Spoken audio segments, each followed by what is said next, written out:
Hello and welcome. You're watching The Social Network on NDTV 24/7. I'm Kajari Sen and we've got two hot topic issues for you to discuss today.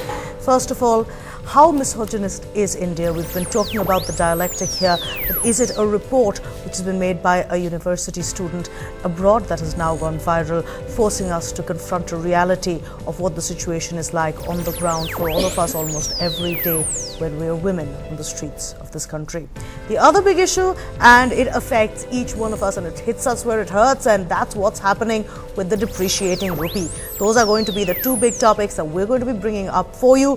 What's the rupee doing? Where is the rupee going? Is it as gloom and doomy as we think it is? Or is it in fact going to start getting better sooner than we think? Are any of the moves the RBI and the Finance Ministry making going to start to kick in soon? These are the focuses of our show today, and it's something that all of you have been talking about as well. In fact, a quick reminder today, the three top trends were rupee, Deutsche Bank and the Sensex. So clearly this is on all of our minds, and we're going first to take a look at what's happening as far as the fall of the rupee is concerned. Let's quickly take you through what the situation is like on the ground before I introduce my guests, and that's a reminder of what happened on the markets today, with the Sensex falling at 340 points and the rupee hitting a record low. I've said this so many times in the last 3 days that at this point it almost sounds like a litany. And we've got with us our guests who are going to be giving us a perspective on what's happening with us.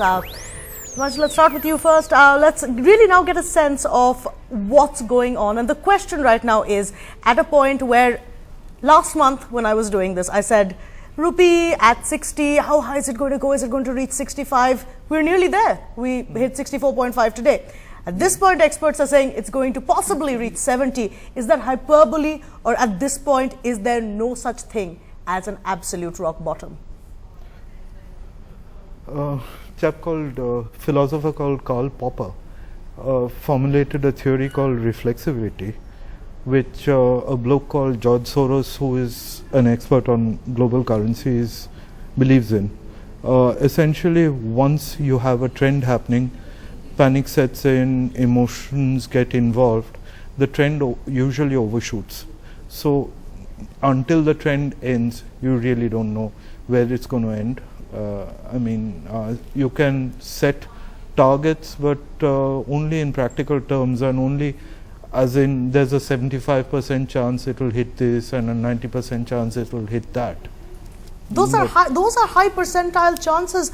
And do these targets in fact stress people out further? One of the reasons we've been seeing what's been happening on the rupee, we believe, is because of speculators. Sunil Sinha, Director, India Ratings and Research, also with us. Sunil, do you think that people talking about the panic is creating the panic? Well, in a situation like that, obviously, the reactions are not bounded. In most of the cases, what happens is that you typically tend to, exaggerate the situation, and if in the past some of these exaggeration, if they have turned out to be true, then the rational expectation theory tells us that it is likely to happen in the future. So you basically work on that. But whether in the next round also it will pan out in the similar fashion as it panned out in the previous one is always an open question. It may or may not be the case. So if rupee has fallen from say 54, 55 to 60 first and now to 64, then it's not necessary that it will fall to 70. Absolutely. But I think one of the patterns, Divyanshu, that we hear repeatedly when we're discussing what's happening in the economy right now is that our fundamentals are weak. And because our fundamentals are weak, there is a limitation in the damage control that we can do. Do you feel a limitation in damage control actually means a maximization of damage? No, it constrains your policy choices, but no, not necessarily. And essentially, it's a feedback loop. Your fundamentals are weak, hence the rupee is in trouble, and hence you are not in a position to do a great deal about it. If your fundamentals were good, the rupee would also not be in trouble.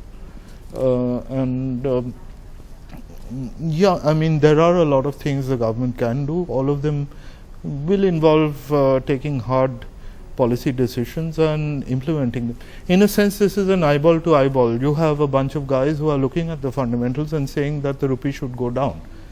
If you have a central bank and a government which stands up and says, we can handle the situation, and if they are believed, which is a major problem here, then no, the rupee will not go down. There's an enormous cost to fighting a central bank. I think that's an important point, Sunil. I'm going to toss that to you as well. Do you think the crisis is also a crisis of disbelief? Do you think that we have seen sufficient inaction on the ground, and that's why market watchers and rupee watchers are saying, look, I don't care what you're saying now, I'm not buying it?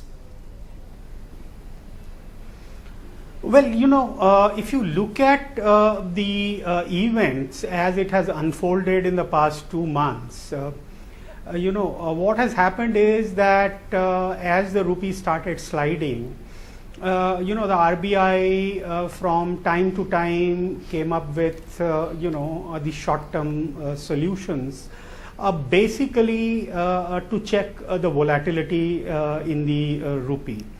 However, you know, the situation did not pan out the way RBI, or for that matter, government would have expected it to be, because you know, when rupee started stabilizing around 60-61 mark, all of a sudden the external environment suddenly got vitiated by the Fed remark that they may actually start unwinding the bond purchase program. So that exacerbated the situation. So again, the policy response on the part of the RBI was again to you know, address the short-term issues. Even though the government was looking at some long-term solution, like, you know, through policy decisions like, you know, inviting more FDI into retail, insurance and other sectors. So I guess the issue at the moment is that the more focus should have been on that rather than focusing too much on short-term volatility and pressing the panic button, which is what has made the participants a little more jittery, and the reaction is what we are witnessing in the market as of now.